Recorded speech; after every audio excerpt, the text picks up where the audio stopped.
This is an attempt of 57 yards. Does he have enough? Is it long enough?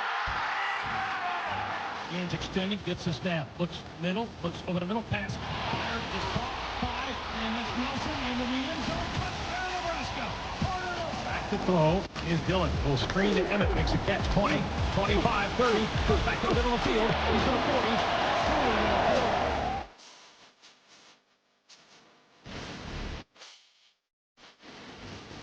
What's up, everybody? Welcome back into the Nebraska Fan Perspective as a part of the Play the Fight Song College Football Show. We are back. Gentlemen, Akron was horrible.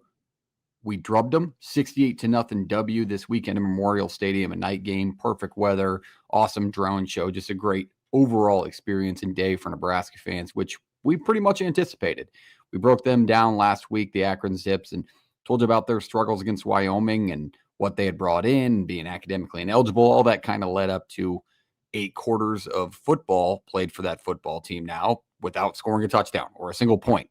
They had a couple opportunities, doinked a field goal attempt and had one blocked, but just couldn't get any points on the board again. So I do think the Zips will maybe sneak in a couple of MAC wins unexpectedly. That's just usually how that conference goes. But a rough start for Moorhead and company, to say the least, and Nebraska added to that.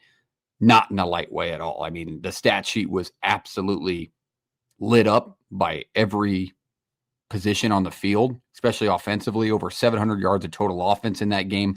But tonight, if you've never been a part of the show, we are going to break down Houston Christian. This is the Houston Christian preview, so we are going to move past the Akron game on to the next, and we're not jumping towards Michigan. We are talking about the Houston Christian Huskies tonight. We will recap Akron first a little bit more in depth with my thoughts. We won't go too deep into that. Obviously, there's not much to cover on a 68-0 win, but we will tell you more about the Huskies and what to expect this coming Saturday morning in Memorial Stadium. An 11 a.m. kick should be an awesome time once again for Nebraska fans with what I expect from this Houston Christian team. Honestly, I can't tell you if they're worse than Akron, but they're not much better, to say the least. So if you've never been a part of the show before, hit the like button, hit the subscribe button. It would help us out a ton.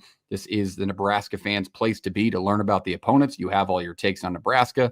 Let's talk the opponents and what you should know, names you should know, their statistics, their head coach, so you learn a little bit more about who we're playing. And this is a great opportunity for you to do so by just hitting that subscribe button. So we appreciate you.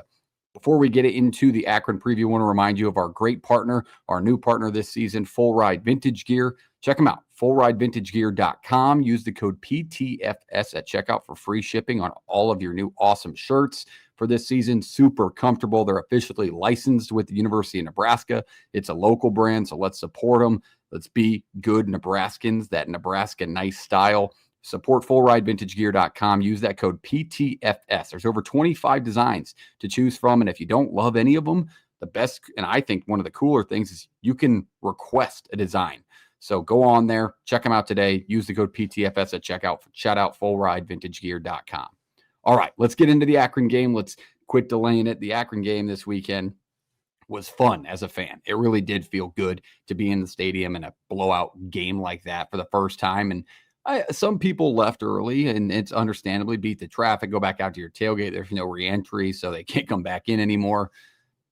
But I just took it in for a second because I was like looking around, and there's obviously more open spaces once people leave. And I was like, the last time I can remember it looking like this was probably Oklahoma beginning of the third quarter when they were up by 35 points with us after we had just fired Scott Frost. And I was like, man, one of these days it's going to be greener. And unfortunately, it was against Akron and not against a Power 4 opponent, but still, just to kind of take a second and step back and be like, beats the hell out of us getting drubbed and doing the drubbing. So I'm excited for that. And hopefully it's a good step in the right direction. I mean, we haven't beat a team like that in quite some time, and really firing on all assets. That's on the offensive side of the ball. The defense played pretty well, gave up some runs here and there that we could take a step forward on. That would be my only nitpick there, but pass defense was really good. They dropped some passes, but I'd like to see a little bit more sustainable pass rush. I mean, we got home and pressured Finley quite a bit, as well as their backup.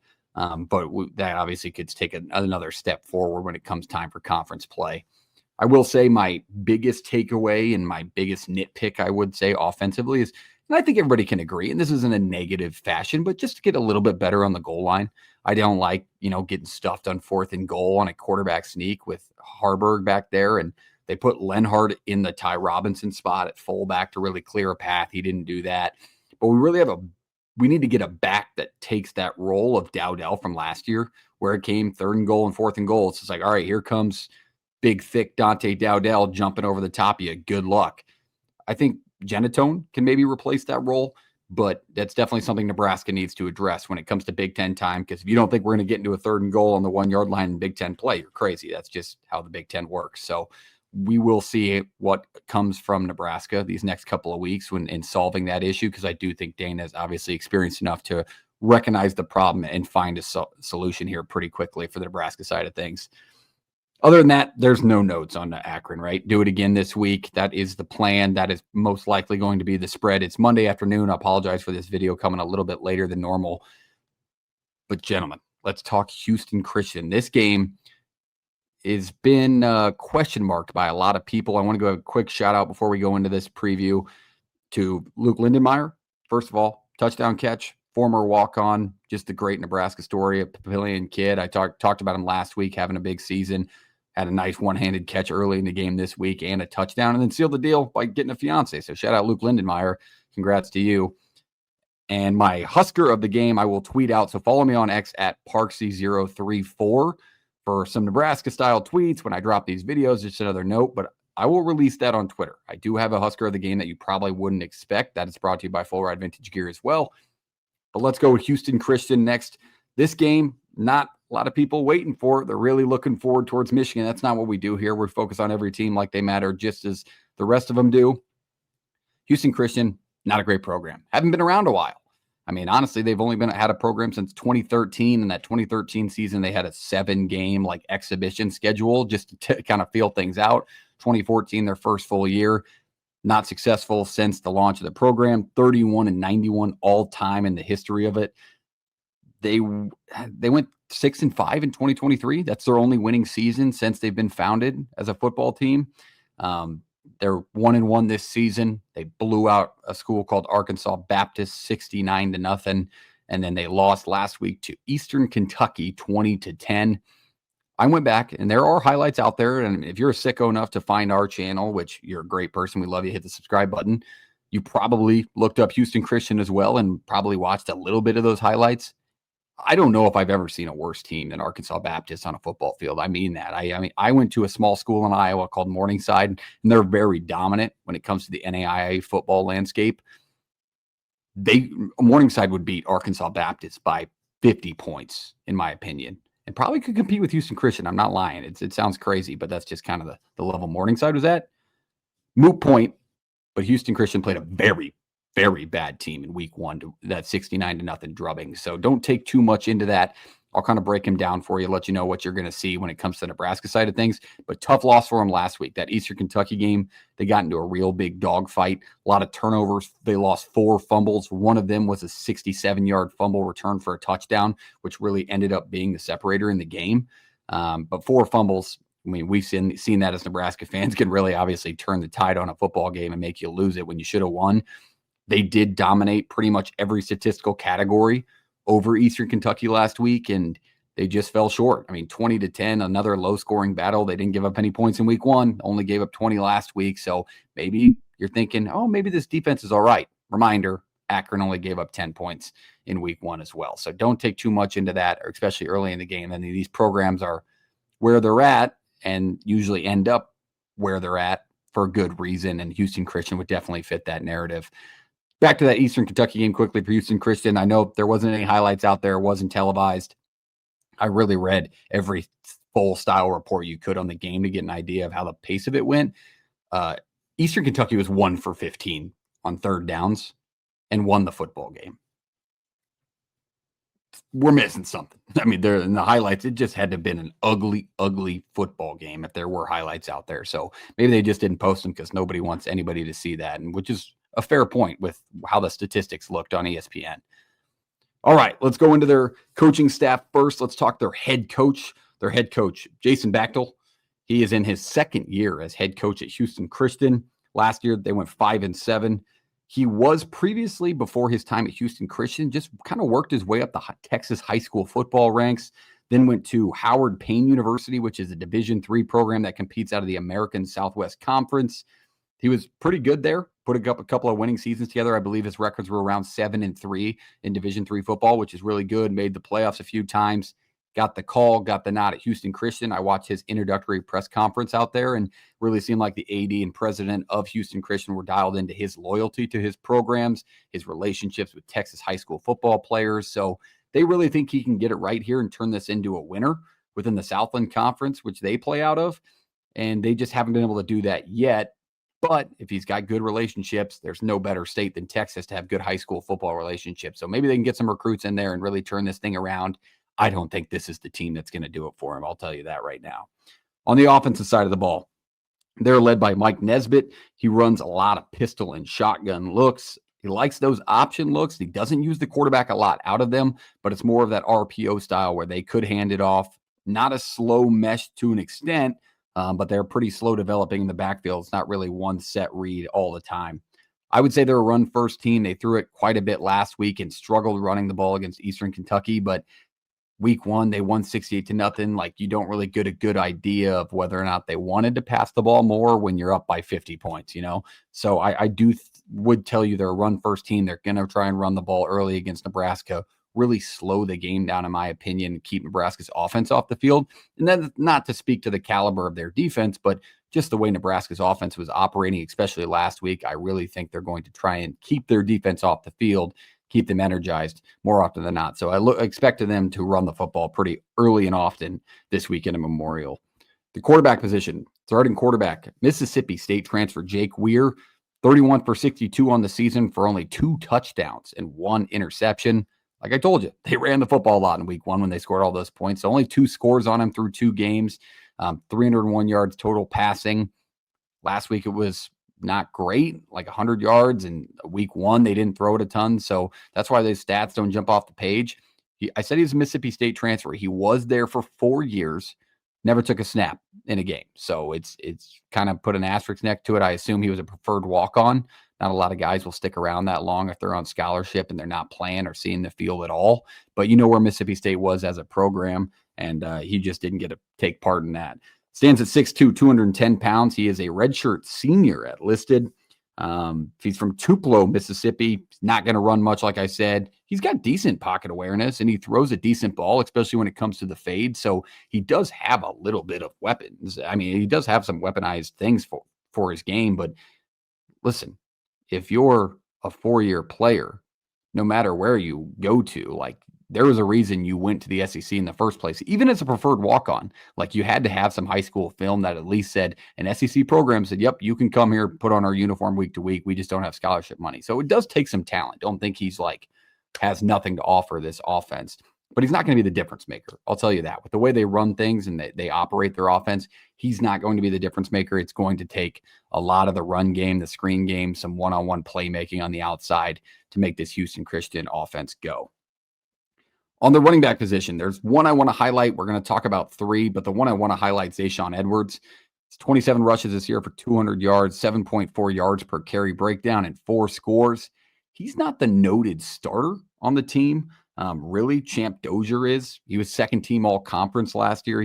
I think he got banged up. I didn't see anything in the highlights. There's no news stories out there. Believe it or not a ton of people following Houston Christian football are posting about it.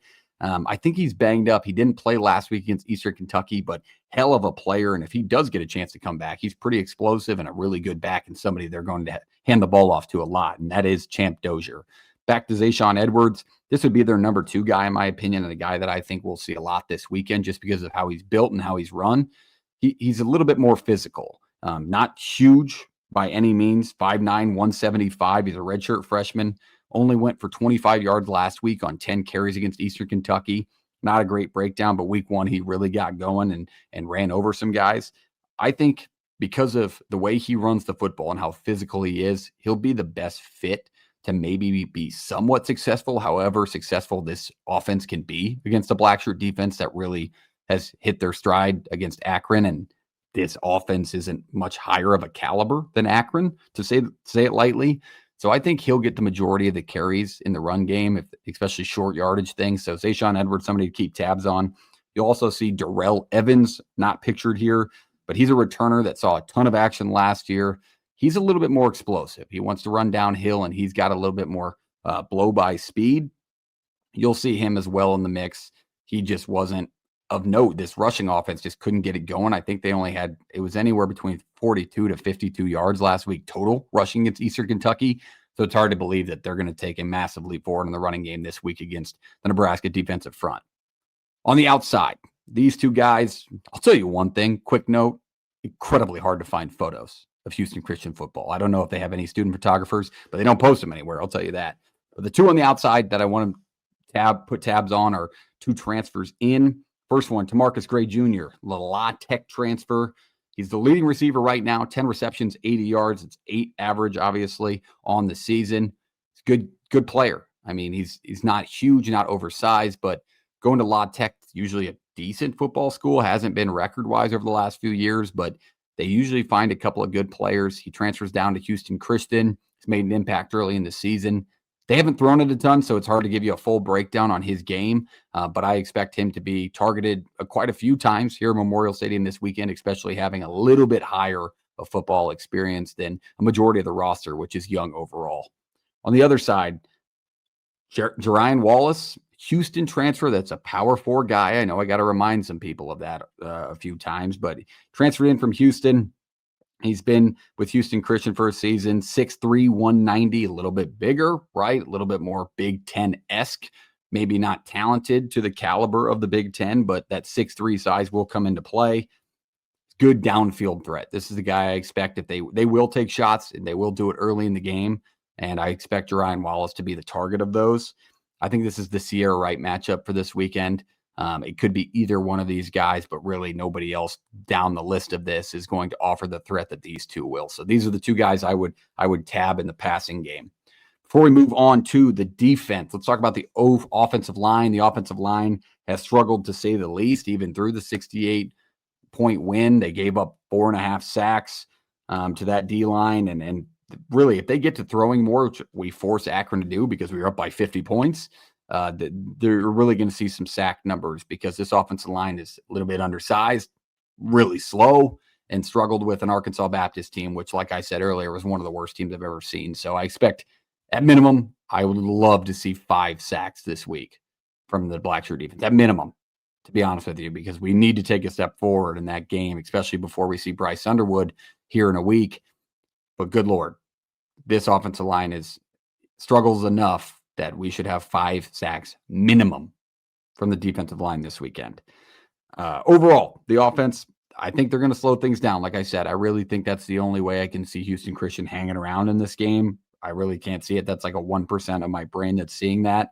I don't think they'll get shut. I don't think they'll get shut out. I think they operate a little bit better than what Akron did. I really think Akron was in a situation with some banged up guys on the outside after week 1, some transfer portal issues with the academic ineligibility of the program. I think this head coach and their offensive coordinator together, they really are a pairing, just has a little bit better of a feel for their team than Moorhead did last week with Akron. So I do think they will get points. Unfortunately, not back-to-back shutouts. It would be great, but it's hard for me to ever predict a shutout because it's such a tough thing to do, especially when you're running 2s and 3s late in the game like Nebraska did often last week. On the defensive side of things, boy, oh boy, let's where do we start? Again, very hard to find photos of these guys. But on the defensive side of things, this team, not great. You would think probably better than they are because of the way they operate. But the two guys I want to highlight, Nori Johnson, the leading tackler on this defense, made an impact last week against Eastern Kentucky. He's on the backside of things. He's a safety, so it's hard to say, this is their best player on their defense. But would we have the same conversation about Deshaun Singleton? They're going to come out in a 4-3 look and really try and get after the quarterback, but the defensive line hasn't shown much. If there was one guy, it's the other side I want to highlight, number 88, Ravonte Blow. He's pretty good. I mean, he's an edge rusher. He's gotten home. He's got their only 2.5 sacks on the season. That's it. Nobody else on the roster has a sack under their name except for Blow. And so I don't want to say this is going to be a week where Dillon's going to be under pressure at all. He wasn't last week. That's why he was so successful throwing the football. But this defense really has no one that's like, all right, this guy, if we can block him, we'll be super successful. Honestly, Ravante would be that guy. And then on the back half, Nori's just kind of that last edge Deshaun Singleton style role, and he's their leading tackler. So I think we have opportunities here to get the ball to Key, get the ball to Hunter, get Quinn Clark back in the mix. Like, I really think you're going to see it spread out, and I will make a prediction here. I think we're going to see a Cortez Mills touchdown. That's my bold prediction for the weekend. I really do. I think that we saw Quinn Clark get one last week, which was awesome. A great story. If Husker fans know his story, or if you don't, look it up. That was super cool. But the defensive side of things is nothing to be, nervous about if you're a Husker fan because of the numbers that we've seen. They gave up 20 points total over 2 games, but those 2 teams were absolutely atrocious offensively. So I think this is by far the toughest test they'll see, and that's not groundbreaking news, but I think Nebraska will put up their fair share of points. All right, overall, that's all I'm going to go into in Houston Christian. There's not much to break down about this team. I really think this is a take care of business, just like we did last week. It doesn't have to be that caliber. That's one thing I want to note is I don't want people to get all worked up and say, God, man, I really wish Nebraska, they should beat this team 70-0, not 68. Like, if we win this game 49-7, don't be like, wow, we should have scored more. We put up 68 against Akron. Like, we only put up 49 against Houston Christian. Like, a blowout's a blowout. And really, you're trying to get depth developed in these 2 matchups. So I do think Nebraska will get their fair share of points. I don't have them tabbed as high as we put up on Akron. I got the game being 55-6. Good news, if you're first time listening, I should have mentioned this earlier, you get a chance to win a free No Rivals cap. Our great other partner, shout out No Rivals, shopnorivals.com. Use the code PTFS at checkout for free shipping on your order on there as well. That's shopnorivals.com. Look at these new caps. This is Football Herbie embroidered, white rope hat, little NR, the breathability on the back. But this is like the most comfortable hats in the game, fellas. Give these a look. Shop No Rivals. Look at these beautiful new Herbie designs. They've got volleyball Herbie on there, baseball Herbie. They even got golfing Herbie. They have the black version of this. Now, still with the white outline and the red rope. It pops. Check out Shop No Rivals today. Best hats in the game, by far none. And our longest standing partner here on Play the Fight Song. So shout out No Rivals. Check out their caps. But you have a chance to win one for free. Drop your score prediction in the comments of this game. If you hit it on the nose, only 1 guess per person. And if your guess is already down there, pick something else. Only 1 person gets it. Drop your score prediction. If you hit it on the nose, I'm sending you a No Rivals cap on us at Play the Fight Song. So appreciate you listening. Hit the subscribe button, hit the like button, shop fullridevintagegear.com, code PTFS, shop norivals.com, code PTFS, best hats in the game, best shirts in the game. We got the connection here with the free shipping codes. Appreciate you. Love you. We'll see you next week for the Michigan preview. Dial in. No free wins on Nebraska's schedule. We got to lock into Houston Christian, and they will move on to Michigan next week. Obviously excited for that matchup, but not as excited as I am about the more recent matchup, Houston Christian. They're coming this weekend. We got to take care of business here at Memorial Stadium. We love you. We'll see you next week. See you on the Play the Fights on College Football show this Wednesday. We'll preview the entire Week 2 slate. Highlighted 5 games. We'll talk a little Nebraska, I'm sure. But we'll see you next time. Hit the subscribe button. Hit the like button. We love you. Go Big Red.